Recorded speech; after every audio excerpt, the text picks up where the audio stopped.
Good morning, folks. Guten Morgen. How are you all doing? I hope you're having a fantastic morning. Welcome back to Football Digest Daily. My name is Nyash. Getting to serve with some footballing juice on a beautiful Wednesday morning. Hump day leo imeweza. Yo, this is how hump day is supposed to be. Sola imetokelezea na ni saa 2 tu. Ai. Ikigonga saa 3. I'm loving this morning. All right. So yesterday, of course, we had some Premier League action going on. Matchweek 20 was kicking off, and it kicked off in style. The goals galore, kila mahali. First of all, I had a Matchweek digest with Melvin, and I tried a triple on IG. Had a good one. Finally, leave, and we made up for all these sessions that we've been having. There's Mekwaziki goof, thanks to the internet. But now we're good to go. All right. So we had a very good session. You can go check it out on our IGTV. I think it's the most recent post we've made. Can go check it out. So yesterday we had 4 games being played in Matchweek 20. The first one was Leeds United taking on Newcastle at St. James's Park. And Newcastle, man, their winless run continues. And I understand now they have gone 11 games without winning. And they have lost, I think, their last 8 games. Wow, those guys, man, they at this rate, you're in the relegation form. I only form a relegation. And I think they are few points above Fulham, who they have 2 games in hand over. So if Fulham wins those 2 games in hand, then it's going to be a whole other story. It's going to be a whole other story for Newcastle. They lost 2-1. Then we had Crystal Palace taking on West Ham at Selhurst Park. West Ham again winning the game 3-2. And again, West Ham, their resilience in winning, man. They have not gone 5 games. No, they have won their last 3 games in a row in the Premier League. They have not lost in their last 5, so they have won 3 and drawn 2. And out of that, they have gone all the way to 4th in the Premier League. It's crazy what a couple of wins can do for you in the Premier League this season. I mean, in the Premier League, we could put out like 5 games, 5 wins in a row, Buddha. Unaweza toka from position 15 all the way to number 9. I mean, as Arsenal, we've gone from position, 12, all the way to 8th. Even though, of course, kuna teams zingine ziko chini yetu ziko na games in hand. But still, it just shows how crazy this season is. A little consistency even uko juu. A little consistency is all you need. Yeah. Soucek again scoring a brace for West Ham. It's funny. Mandem is a DM. He has 7 goals in the Premier League this season. Only Bruno in the midfield has scored more than him. He is the second most highest scoring midfielder in the Premier League this season. Soucek. It's crazy. It's crazy. He's the one guy, I don't know, I would never even think of having him in my squad, especially for FPL. I wouldn't until now. Now I'll be looking at him in a different eye, So, of course, he played in hand in the Hammers win of Crystal Palace, and they went all the way to 4th, above Liverpool, who'll be playing on Thursday against Spurs. Who, if Spurs win on Thursday, then it's a whole other story. That is tomorrow, actually. If Spurs win tomorrow, they go 4th, and they have a game in hand over Liverpool.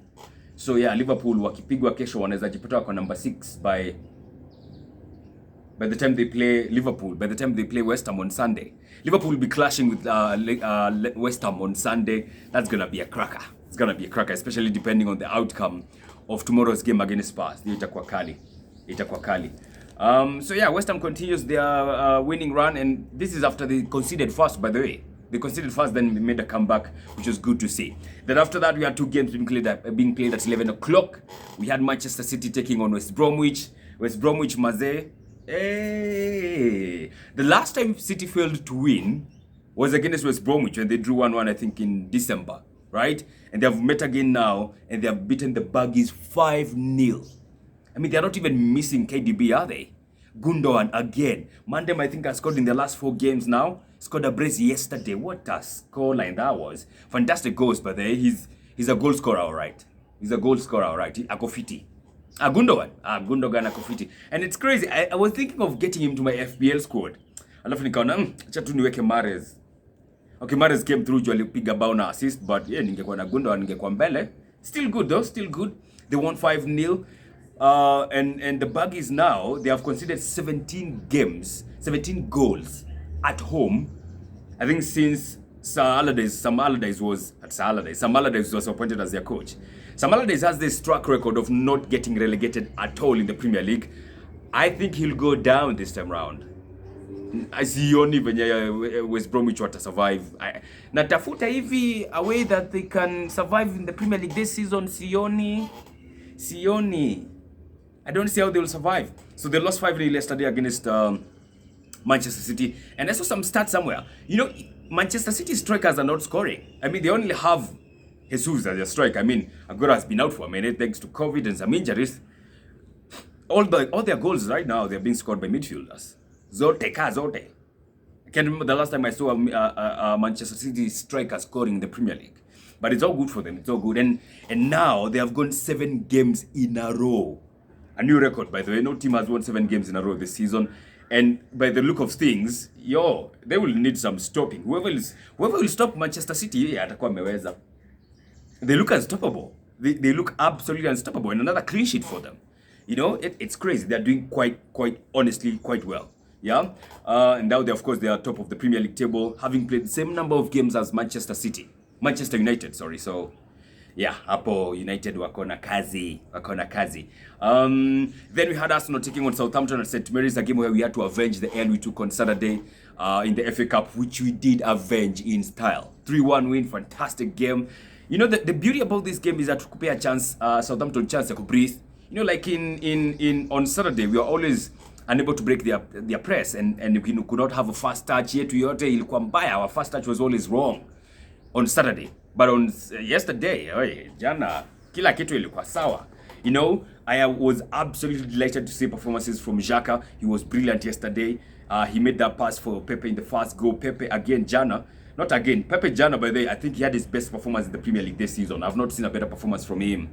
No, he has not performed better than that. He scored the first goal, the equalizer, fantastically taken. Alishinda Valari vizuri, alafu akai slot home. Just the way it's supposed to be, and those are the channels you're supposed to be seeing him play at or play in, you know. Cedric again was brilliant yesterday. Bukayo goddamn Saka. Bukayo Saka, man. Highest scoring highest scoring teenager in the Premier League this season with 5 goals. Respect the name. Little chilly and anatesa mbaya. Cedric was fantastic yesterday, playing as a makeshift left back. You could not even think he's a right back, by the way. Unaweza fikiria alikuwa acheza ka Justin yule wa Leicester City. Unajua Justin you guza left back, unaweza fikiria yenyewe ni left back. Wapi ni right back. So Cedric again was fantastic. He made the third goal for Lacazette. The crossfield pass he made all the way to Bukayo Saka. First touch akawekea Lacazette akaweka ndani. And I like the way all these guys were making tribute or honoring, or let me just say paying tribute to Aubameyang. Ama wanamkumbuka, you know, dedicating their celebrations to him. Because you know he's going through something, which we don't know what it is, but they are always making contributions to him. And wanakumbuka. It's nice to see everybody who celebrated a goal yesterday was always dedicating it to Aubameyang. Lacazette, Bukayo Saka, Nicola Pepe. It was nice to see. We can't wait for Aubameyang to come back, man. Na tunataka kujua nini inaendelea sasa. Hey, what is going on there? What is going on with Aubameyang? We don't know. We need to know now. We need to know. So everybody was fantastic yesterday. We won that game 3-1. I was goddamn sure we're gonna win that game. Si uongo. Nilikuwa najua tutapiga Southampton.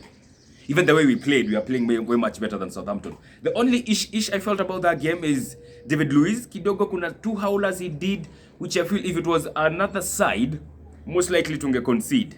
Yeah, we would have been punished. So those are the kind of things you don't want to see when you take on Manchester United on Saturday. Yeah, and now we have gone 6 league games without losing. We've won 5 out of 6. Of course, the only one yenye inafanya hiyo record is clean ni Crystal Palace, who held us to a 0-0 draw at Emirates Juicy. So, yeah, 5 games winning, yeah, very good results. Very good results. I can't be happier. I cannot be happier. The performance was fantastic. Bukayo Saka pia ma FPL points pale nazo kuninyunyuzia tu na points FPL. You got to love it. You got to love it. I think those are the only games worth talking about. They are the only games actually that happened yesterday. And yeah, but they're on Pepe. I hope he can build up on that. Jana Pepe amecheza vizuri sana. Hope he can build up on it. I was a bit sad for Martinelli. He was supposed to come in. He didn't come in. Najua me, I'm a Martinelli guy all the way. But yeah, it is what it is. Kuna games mingi zinakuja atacheza tu. And I wanted us to get that win because, like I said, we got knocked out of the FA Cup. Now we have only the Premier League to handle and the Europa League. And we got the W yesterday when we needed to get it. And I hope we're going to continue that against Manchester United on hiyo game itakuwa ngumu on Sato. Yeah, but tutaona. Yesterday we also had some action going on at Coppa Italia in Italy. I think that's like the FA Cup, yeah? And man, the drama that happened in the Derby della Madonnina. I'm sure you all know this by now. Lukaku clashing with Zlatan Ibrahimovic. Hiyo ilikuwa kali, man. It was haikuwa kali, ilikuwa ugly. Ilikuwa ugly, you know? And the two are teammates at Manchester United, so you wonder, what's up with these dudes? Yeah? Seriously, they were having a go at each other. Seriously. Hao ni venye tu kuna ile discipline ya ball. Ingekuwa ni place nyingine, hii mangumi zinatembea hiyo mtaa. Mangumi zingetembea. So Zlatan apparently, I think he provoked Lukaku, telling him to go do that voodoo shit with his mother and shit. And then Lukaku just went ballistic after that. He could not be held back, man. Waliletana juu, so each got yellow carded. And then in the second half, Zlatan got the second yellow card and he got red carded. And just like that, AC Milan out of the game. Zlatan actually scored first. Na kimekuwa form in the Serie A this season. Zlatan kiko form kuruka. So yeah, he got red card yesterday. Lukaku scored a penalty to make it 1-1. Then Christian Eriksen banged in a fantastic free kick to make it 2-1 for Inter Milan. They are now through to the semis. Hiyo ilikuwa quarter final. So yeah, Zlatan jana amekuwa in his place. So the transfers, yeah. Ødegaard's announcement at Arsenal is still pending. Bado tunangoja sisi kama the Gunners. We still waiting. Tunashangaa wanangoja nini? Tunajua jamaa ashakuja. Just make the announcement, god damn it.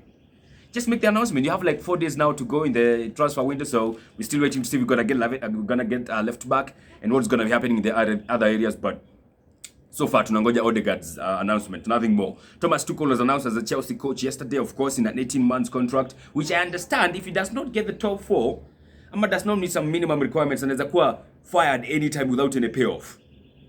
Yeah, crazy contract terms at Chelsea, man, but he took them, so it is what it is. 18 months. Sijui kata maliza hiyo 18 months. Ama atakula L in the Mid East. PSG want to sign Dele Alli. They're all going all out for him. Spurs are a bit reluctant to sell him until they get a replacement. So this one is one to watch out for in the next 4 days of the transfer window. Papu Gomez, we all know he was going to leave Atalanta and now he's going to be joining Sevilla on a 3-year contract. So that might be announced in the next coming of days. We saw him traveling to Sevilla yesterday. Lingard will be leaving Manchester United to West Ham. I think he has already left. I just don't think West Ham have made it official yet. I'm not so sure on this one. But it's going to be leaving Manchester United to go to West Ham. United are also open to losing Rojo. I don't know if there's anyone who calls him Rojo. He's going to be leaving Manchester United for sure after a long time, and he's interested in joining Boca Juniors kule Argentina. So unajua jamaa ni Argentine, so you just want to go back home. Alright, so that's the transfer deals that have been happening in the last couple of hours. We shall be checking out more of them to see what's going to be popping as we get to the last 4 days of the transfer window. It might be a bit hectic. Tutaona. Otherwise, as an Arsenal fan, I'm feeling very good. I'm loving the hump day. Kila kitu iko sawa. We won yesterday. Everything is good. So today I have 2 games to watch out for. We have Chelsea taking on Wolves. Friends of Wolves, muko wapi? Mimi niko hapa na tafuta my fellow friends of Wolverhampton Wanderers. Then we have another game happening at 11 o'clock that game is at 9 p.m. The Wolves versus Chelsea game, or Chelsea versus Wolves if you like. Then at 11 we have another big game, Everton versus Leicester City. Hiyo ni kali. We also have Manchester United taking on Sheffield, somewhere in between there. And nangoja tu kuona Bruno akifunga at least bao moja. Leo nataka tu Bruno afunge bao moja, assist, alafu United watoka kitu ka 2-2 hivi. That would be very much okay with me. Natafuta 2 points za FPL, nothing more. And Bruno is my captain. Sitaki harie captaincy yangu ka Salah hadi nilimtoa. Alafu naweza mtoa uone amefunga brace against Spurs. Crazy shit, man. So, yeah, some interesting games to watch out today for sure. All right? Have a fantastic hump day. Don't forget to take care and sanitize and mask up. Good day, guys.